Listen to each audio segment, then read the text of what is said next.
Much to the surprise of many Canadians, our schools actually do extremely well on all the international comparisons. So comparing students who are in secondary school and students who are in elementary school, when you look at the outcomes and skill levels of Canadian students and you compare them with students in many other parts of the world, we're in the top 5 countries typically around the world. And not only are our outcomes very good, but Canada has one of the smaller degrees of inequity in outcomes. So some countries that have high achievement for some but very low achievement for others. In Canada, the gap between the top and bottom performing students is smaller than it is in many other countries. So we know that good health is one of the predictors of good education outcomes, but even more, I would say, good education outcomes predict good health status for the population. The more that Canadians are well educated, the more likely they are to adjust their lifestyles, to eat better, to have fewer stress-related problems, and so on. Because good education is associated with every positive life outcome, not just health, but also longevity, reduced criminality, increased social cohesion, you can see that providing better education is one of the ways in which we help ensure that we have a healthier and indeed happier system. In comparison to many other countries, Canadian teachers are well-trained, well-educated, and motivated. This is the single most important factor in producing good education around the world, to have a teaching force that is qualified and motivated. And we do that in a range of ways by providing decent pay, decent working conditions, and making the teaching the kind of job that well-educated young people aspire to do, which is not the case in Canada. Is one of very few countries in which children who are not born here achieve as well as children who are born here. Now, that is partly because our immigration process is selective, but it's also because Canadian schools have worked hard on trying to support non-English or non-French speakers in their education, and indeed Canadian schools have had a long-standing commitment to trying to encourage greater equity in many areas, and that shows in our results. If we look outside the school, though, those things are also important to education success. The single biggest predictor of how well kids do in school is the family circumstances under which they grow up. So obviously, if parents are able to earn decent incomes, if people's health care is good, if they have adequate housing, if there is adequate childcare and good early childhood development, all those things help with a more successful school system. Canada is not a world leader in many of those areas, but overall we have a pretty good level of social supports.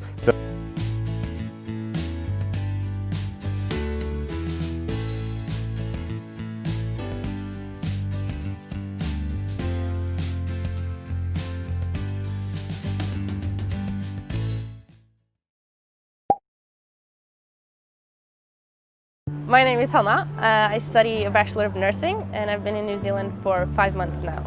My name is Martina. I'm from Norway and I study nursing at the University of Auckland. I've been in New Zealand for 5 months. What attracted me to New Zealand was all the good things I've heard about the people. That people are so easygoing and welcoming and genuinely interested in you. And also the nature, which is so varied and so beautiful. The reason I wanted to go to New Zealand was because I wanted to see a new country and meet a lot of new people. Coming to New Zealand, I was a bit nervous about if everything would be very different and if I would understand how things worked here, but the only difference is the language.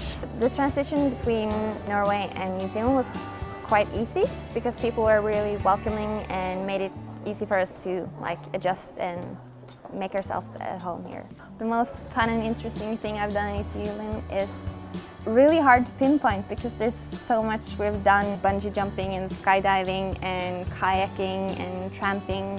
Advice I'd give to Scandinavian students thinking about coming to the University of Auckland, and particularly students wanting to come to our faculty, the Medical and Health Sciences faculty, would be come with a sense of adventure. New Zealand's all about adventure. Come with a plan to study really hard. Academically, we're rigorous and we're ranked highly in the world, so come expecting to get a great academic experience, but come with the expectation that you'll get out and see all the amazing things New Zealand has to offer. I really enjoyed traveling the country because it's so easy to travel here. During holidays and weekends, I've seen so much of this beautiful country. If you're thinking about going to New Zealand to study, I would definitely recommend it. You have the opportunities to see so much and experience more than just your student city and meet people from all over the world.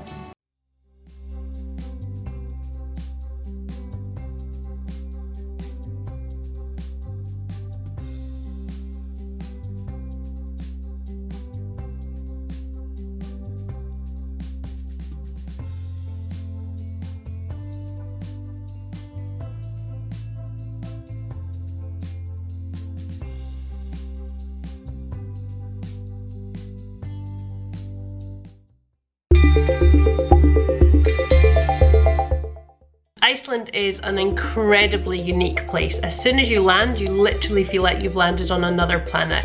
You've got lava fields that are so stark and dramatic, and then in the summertime they're covered by moss, which is incredibly beautiful, and then in the winter time they've got this dusting blanket of snow across them, and it's really incredible to see the black and white contrast. You've got black sand beaches, you've got volcanoes with glaciers on them, you've got glacier lagoons, the Diamond Beach, you've got hot rivers, you've got hot pools. There's so much to see here within such a short distance from the city centre as well. It's really fascinating.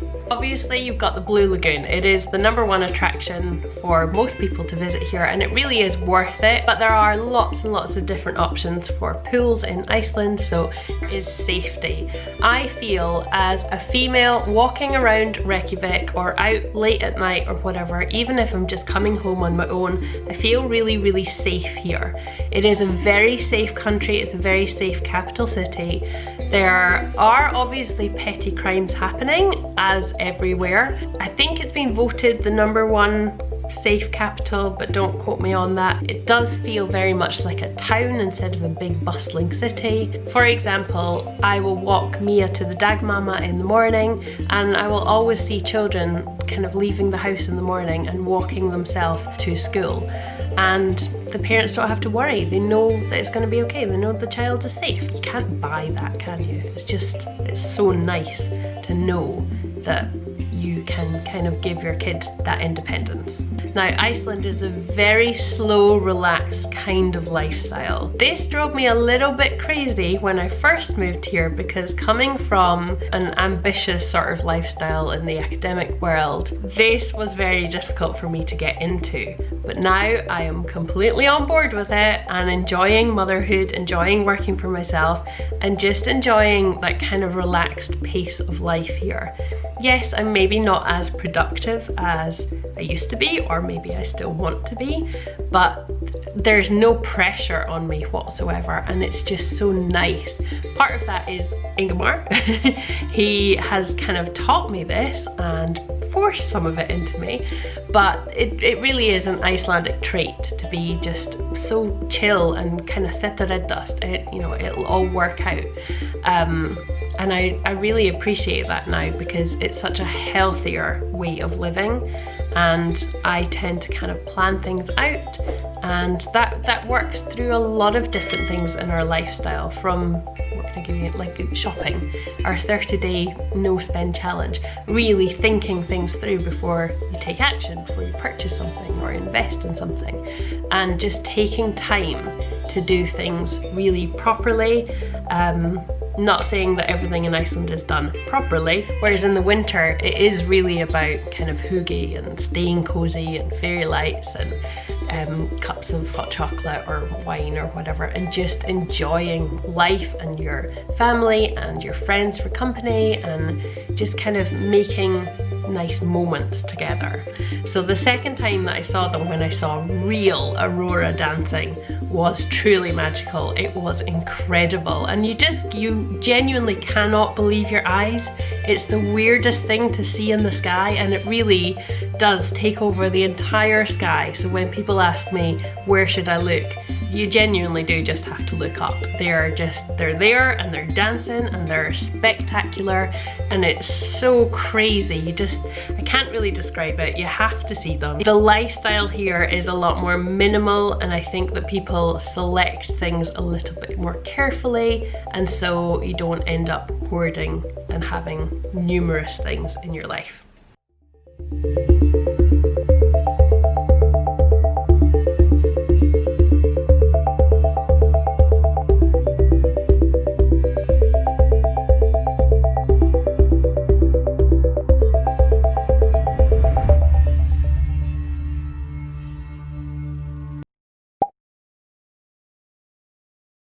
It's amazing to be here in Malta. It has a tremendous history. It's really a cultural melting pot of the Mediterranean. Usually countries that have been conquered many times, they tend to have a lot of the left behind culture. So there's many, many different languages spoken here. The architecture is phenomenal. And Malta is also a tremendously innovative country. Despite its very small size, they're very proactive in trying to kind of be like the Dubai of the Mediterranean.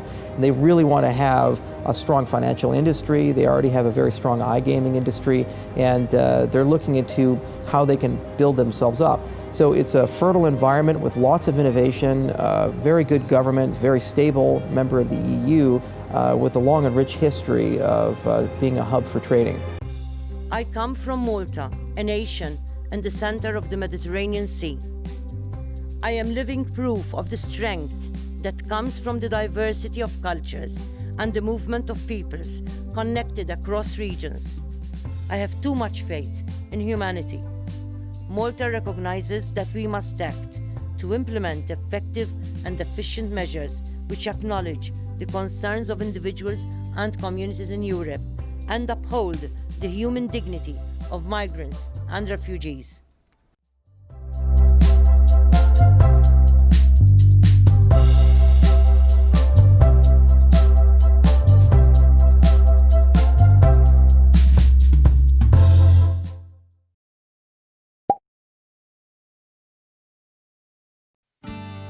I came to Australia when I was 12 years old. My childhood in Afghanistan was very different compared to here. So I was born in Afghanistan, raised up in Pakistan. I don't remember much in Afghanistan, just because I was a young kid. I moved to Pakistan. I've seen a lot of violence, a lot of blood in front of me, which is not the nice thing as a young child you want to see. Having half childhood down there and half childhood over here, it's very different. We came here as a family, so obviously me, my mom, one of my brothers and 4 of my sisters. There's a lot of opportunities here. The country's a bit obviously safer. There's no violence here, which is, one of the best things you can have in life.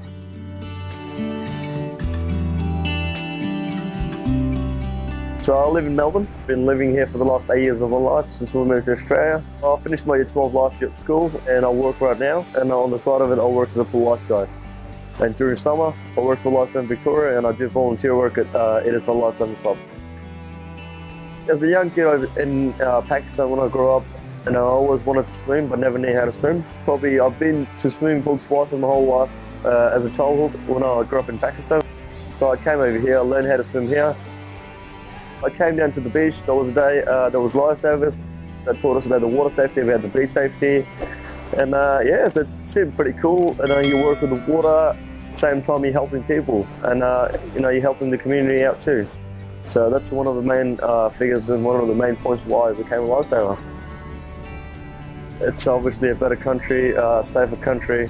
Obviously the best part is being in Australia, being safe in Australia too. I'm happy that I've chosen Australia as my study destination because it's a very exciting time, culturally, politically, socially. There's a lot of change happening, cultural diversity happening. So it's been very exciting. We have people coming here from the Asia Pacific region, from Europe, and that in itself is testimony to the fact that Australia is the home to many of the reputable universities and just world-class education. I cannot imagine not having this as part of my life, like living here, experiencing all of this and studying here. I'm really happy to studying here, not only for academic purpose, but also beautiful landscape and cultural exchange. It's a very beautiful country, the nature is amazing, and the quality of the education is really high.